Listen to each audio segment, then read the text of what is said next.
నమస్కారం. లక్ష్మి చెప్పే కథలకు స్వాగతం. వీణులతో వీక్షించటానికి సిద్ధం కండి.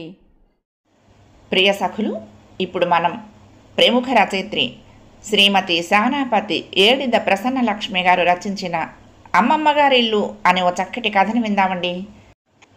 ఈ కథ తానికొండ నాగయ్య స్మారక కథల పోటీలో ఎన్నికై ఉషా అంతర్జాల వారపత్రికలో జనవరి 28, 2025లో ప్రచురింపబడింది. ఇక కథ మొదలు పెట్టేస్తున్నానండి. అమెరికా నుంచి 20 ఏళ్ల తర్వాత విజిటింగ్ కోసం ఇండియాకి ప్రయాణమై వెళ్తున్నాను, భార్య శారదను వెంట పెట్టుకుని. నా గతం గురించి చెప్పాల్సి వస్తే నేను 10వ తరగతి వరకు విశాఖపట్నంలోనే చదివాను. ఆ తర్వాత వృత్తిరీత్యా నా తండ్రికి ఢిల్లీ బదిలీ అవడంతో అక్కడికి వెళ్ళిపోయాము. అక్కడే ఇంజనీరింగ్ వరకు చదివి పై చదువుల కోసం అమెరికా వచ్చి నాతో పాటు చదువుకున్న శారదను ప్రేమించి పెళ్లి చేసుకుని అమెరికాలోనే సెటిల్ అయిపోయాను. మధ్యలో నా తల్లిదండ్రులను అత్తమామలను చూడటం కోసం ఇండియా వచ్చిన ఆ తర్వాత కొన్నాళ్లకు మా తల్లిదండ్రులకు కూడా గ్రీన్ కార్డు రావడంతో అందరం కలిసి అమెరికాలో జీవనం సాగిస్తున్నాము. ఎందుకో నాకు ఈ మధ్య ఈ విదేశంలో ఉండటం మరీ విసుగ్గా అనిపిస్తోంది. సంపాదించిన డబ్బు బోలెడుంది. ఎంత సంపాదించి ఎన్ని భోగాలు అనుభవించినా తృప్తి కలగటం లేదు. ప్రశాంతమైన వాతావరణంలో పంట చేల మధ్య ఒక ఫామ్ హౌస్ కట్టించుకుని నా శేష జీవితాన్ని అక్కడ గడపాలనే కోరిక కలిగేసరికి మనసు నిలకడగా ఉండలేకపోయింది. ఆ కోరిక అలా పుట్టడానికి కారణం, చిన్నప్పుడు నేను సెలవులకు అమ్మమ్మ గారింటికి వెళ్ళి ఎంతో ఆనందంగా గడిపిన రోజులు గుర్తుకు రావటమే. విశాఖపట్నానికి చేరువలో ఉండే తగరపు వలసలో ప్రకృతినంతా సంతరించుకుని అమ్మమ్మ గారి ఇల్లు ఎంతో అందంగా ఉండేది.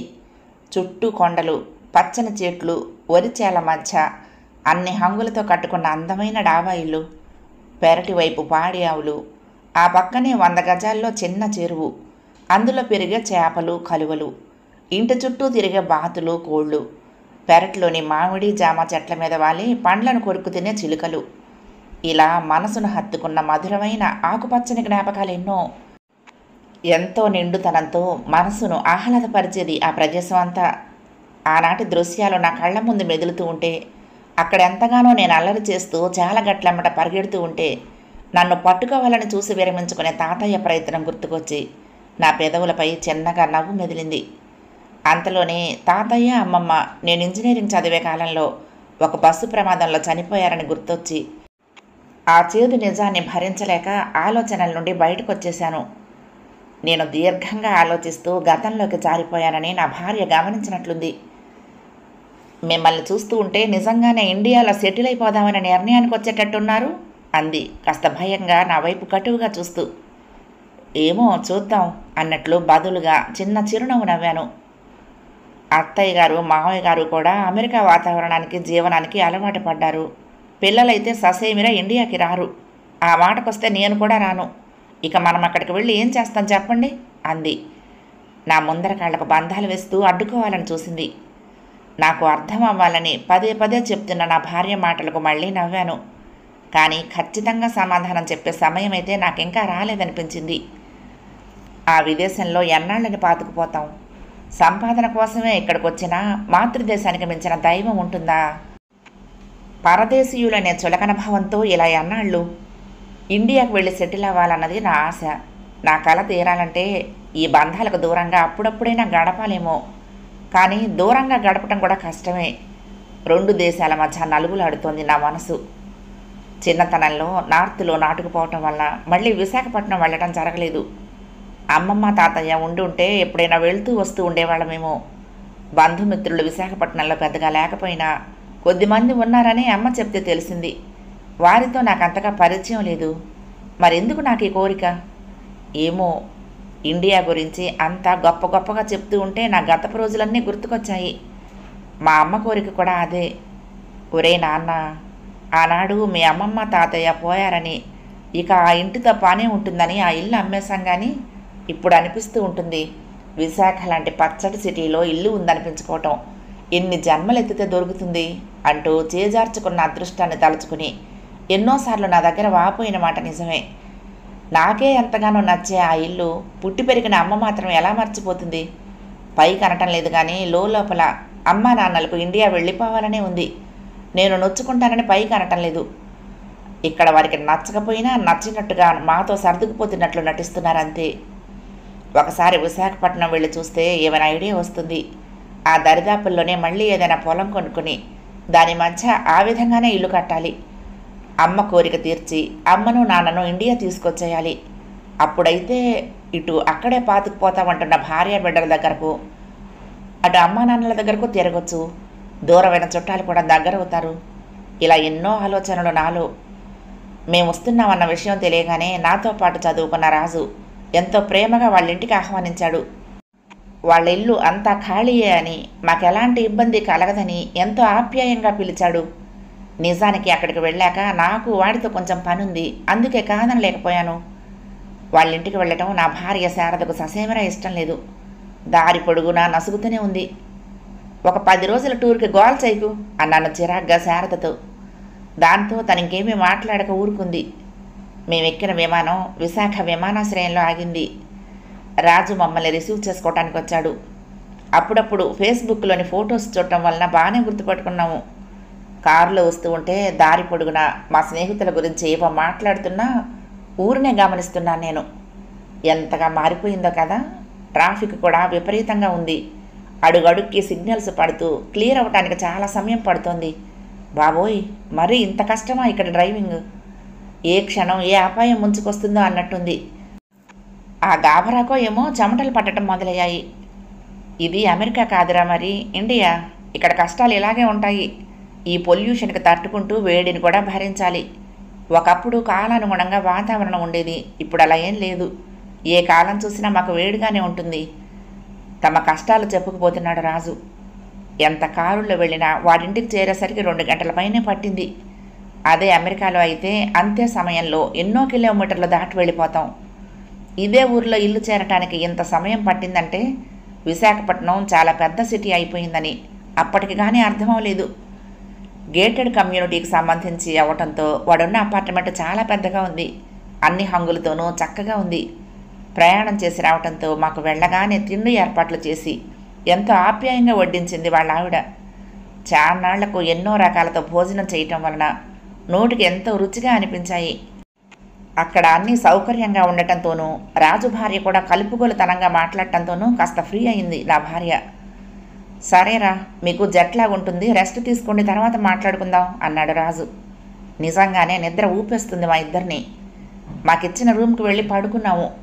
రాత్రి బాగా ఆలస్యం అవటంతో మెలకు వచ్చేసరికి బాగా తెల్లారిపోయింది. బద్ధకంగా ఒళ్ళు విరుచుకుంటూ ఆ గది బాల్కనీలోకి వెళ్ళి చుట్టూ పరికించి చూశాను. రాత్రి సరిగ్గా పట్టించుకోలేదు కానీ ఆ చుట్టుపక్కలన్నీ ఇలాంటి అపార్ట్మెంట్లే. ఆకాశానికి అతుక్కుని చాలా ఉన్నాయి. చూద్దామన్నా చక్కటి పొందికని ఇల్లు కనిపించలేదు. నాకు మళ్ళీ ఆనాటి మా అమ్మమ్మ గారి ఇల్లు కనిపిస్తే బాగుండుని అనిపించింది. అలా బయటకు వస్తూ ఉంటే ఎప్పుడు లేచిందో నా భార్య కూడా నా పక్కకొచ్చి నిలబడింది. ఆ 16వ అంతస్తు నుంచి చూస్తూ ఉంటే ఊరంతా కనిపిస్తూనే ఉంది. అక్కడికి ఇక్కడికి పెద్ద తేడా లేదనిపిస్తుంది. అదే విషయాన్ని నా భార్యతో అంటే, చాలండి, నక్కకి నాగలోకానికి ఉన్నంత తేడా ఉంది. పెద్ద పెద్ద అపార్ట్మెంట్లు లేచినంత మాత్రాన ఇండియా అమెరికా అయిపోతుందంటే ఎలాగా? తెల్లారిందో లేదో ఉక్కపోత మొదలైంది. ఊరంతా పొల్యూషనే. అదిగో ఆ ట్రాఫిక్ చూసారుగా, అదుపు ఆపు లేకుండా ఎలా పోటెత్తిపోతున్నాయో. నా మనసును తిప్పించాలని చూస్తున్న నా భార్య ప్రయత్నానికి నాలో నేనే నవ్వుకున్నాను.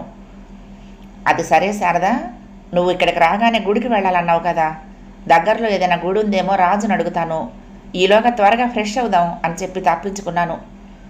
అందరి స్నానాలు అయ్యాక ఆ పక్కనే ఉన్న అమ్మవారి గుడికి తీసుకువెళ్ళాడు రాజు. కాకపోతే దానికంటూ ఓ ప్రత్యేకమైన స్థలం లేదు. అటు ఇటు కాకుండా రోడ్డుకు పక్కగా కొంచెం, రోడ్డు మీదకు కొంచెము నిర్మించినట్టుగా ఉంది కట్టడం. ఏమిటి ఇలా కట్టారనుకుంటూనే దర్శనానికి లోపలికి వెళ్ళాము. ఎందుకో ఆ అమ్మవారిని చూస్తూ ఉంటే చాలాసార్లు దర్శించుకున్నట్టుగా అనిపించింది. అచ్చం ఎప్పుడో బాల్యంలో చూసిన విగ్రహంలాగే ఉంది. ఆ పచ్చటి తేజోవంతమైన ముఖంపై తీర్చిదిద్దిన బొట్టు, విప్పార్చిన కాటుక కళ్ళు ధగధగమని మెరుస్తూ ముక్కున నత్తు చూసేసరికి నాలో ఏదో జ్ఞాపకం కదలాడింది. అమ్మమ్మ ఇంటి దగ్గర ఉండే ఆ గుడిలో కూడా అచ్చం ఇలాంటి విగ్రహమే ఉండేది. ఇందాక ఆ అమ్మవారి పేరు నేను సరిగ్గా వినకపోయేసరికి మళ్ళీ రాజును అడిగితే చెప్పాడు. నిజమే, ఆ సత్యమ్మ తల్లి కూడా ఈ తల్లిలాగానే ఉండేది. దేవతల రూపాలు ఎక్కడైనా అలాగే ఉంటాయేమో అనిపించింది. అమ్మవారి దర్శనం అయిపోయాక తగరపు వలస తీసుకువెళ్ళమని రాజును అడుగుదామని అనుకున్నాను. అమ్మమ్మ ఇల్లు కనిపిస్తే చూసినట్టు ఉంటుంది, అలాగే నా కోరికకు తగ్గట్టు అమ్మకానికి భూమి ఏమైనా ఉంటే చూపిస్తాడు కదా అని. మనసులోని విషయాన్ని రాజుతో చెప్తే రాజు పగలబడి నవ్వుతున్నాడు. వాడు ఎందుకలా నవ్వుతున్నాడో అర్థం కాలేదు. ఒరే, నువ్వు అమెరికా వెళ్ళాక ఈ విశాఖపట్నాన్ని గుర్తుపట్టడం లేదనుకుంటాను. నువ్వు అడిగిన తగరపు వలసలోనే మనం ఉన్నాం అంటూ నవ్వుతూనే చెప్పాడు. వాడి మాటలకు ఎంతో ఆశ్చర్యపోయాను. బాల్యంలోని కొన్ని జ్ఞాపకాలు మన కళ్ళను మోసం చేయలేవు కదా అనిపించింది. ఆ సత్యమ్మ తల్లే ఈ సత్యమ్మ అని క్లారిటీ వచ్చేసింది నాకు. అయితే ఇక్కడే ఎక్కడో పొలాల మధ్య మా అమ్మమ్మ ఇల్లు ఉండేదని గుర్తులు చెప్తూనే నడుస్తూ ఇంటికి వచ్చేసాము. వాడి అపార్ట్మెంట్ ఆవరణలోకి వచ్చాక అటుగా వేలు పెట్టి చూపించాడు రాజు. నువ్వు చెప్పిన గుర్తుల ప్రకారం చూస్తే మీ అమ్మమ్మ ఇంటి పునాదులు ఈ అపార్ట్మెంట్ కిందనే పూడుకుపోయాయి. నువ్వు చెప్పిన ఆ 100 గజాల చేపల చెరువు ఇక్కడ స్విమ్మింగ్ పూల్ అయింది. చుట్టూ ఉన్న పొలాలన్నీ ఇళ్ల స్థలాలై అపార్ట్మెంట్లు మొలిచాయి. నువ్వు నడిచిన పొలం గట్లన్నీ రోడ్లుగా తీర్చబడ్డాయి. మనం దర్శించుకున్న సత్యమ్మ తల్లి గుడి కూడా నీ బాల్యంలోదే. దాన్ని మాత్రం మున్సిపాలిటీ వాళ్ళు తొలగించలేకపోయారు. ఆ దేవత ఎక్కడ ఆగ్రహిస్తుందో అనే భయంతోనో, ఈ ఊరికి అరిష్టం కలుగుతుందనే మూఢనమ్మకంతోనో కానీ దాన్ని అలాగే ఉంచేసి దాని చుట్టూ రోడ్డుని విస్తరించారు. అలాగే అమ్మవారి గోపురాన్ని కూడా ఈ ఏరియాకు తగ్గట్టు కొంచెం అధునాతనంగా తీర్చిదిద్ది అందంగా నిర్మాణం చేయటం వలన నువ్వు గుర్తించలేకపోయావంతే అన్నాడు. రాజు చెప్తున్న విషయాలు వింటూ ఉంటే చుట్టుపక్కల పల్లెటూర్లన్నీ నగరంలో కలిసిపోయి వాటి రూపురేఖలే మారిపోయాయని తెలుస్తోంది.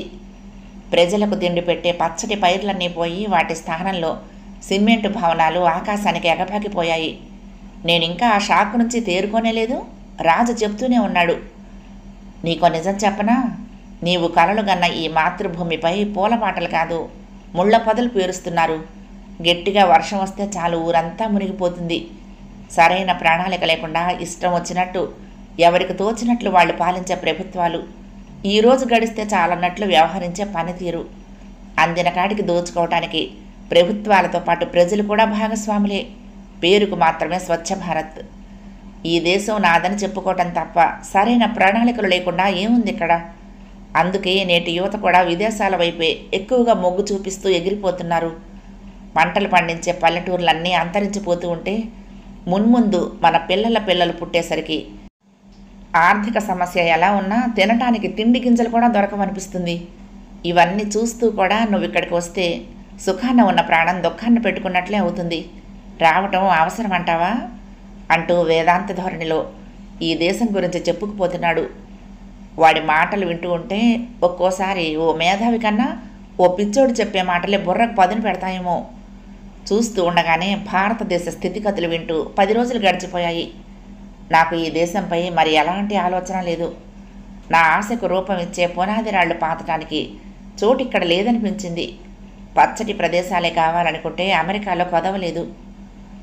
రాజు మాకు వీడ్కోలు ఇవ్వటానికి ఎయిర్పోర్ట్కి వచ్చాడు. వాడిచ్చిన ఆతిథ్యానికి మనసారా ఆలింగనం చేసుకుని వాడి దగ్గర నుంచి సెలవు తీసుకున్నాను. తిరిగి అమెరికా వెళ్ళిపోతున్నందుకు నా భార్య శారద ముఖంలో ఎంతో వెలుగొచ్చింది. నేనే ఎలాంటి భావ ప్రకటన చేయలేని నిస్సహాయుడినై నా భార్య వెనకే విమానం ఎక్కేశాను. కథ సమాప్తం. ప్రియ సఖులు, ఈ కథ మీకు నచ్చితే తప్పకుండా లైక్ చేయండి, షేర్ చేయండి, కామెంట్ చేయండి, సబ్స్క్రైబ్ చేసుకుని నన్ను ఎంకరేజ్ చేయండి. ఉంటానండి. ప్రేమతో లక్ష్మి, కృష్ణాతీరం దుర్గమ్మ సన్నిధానం. నమస్తే.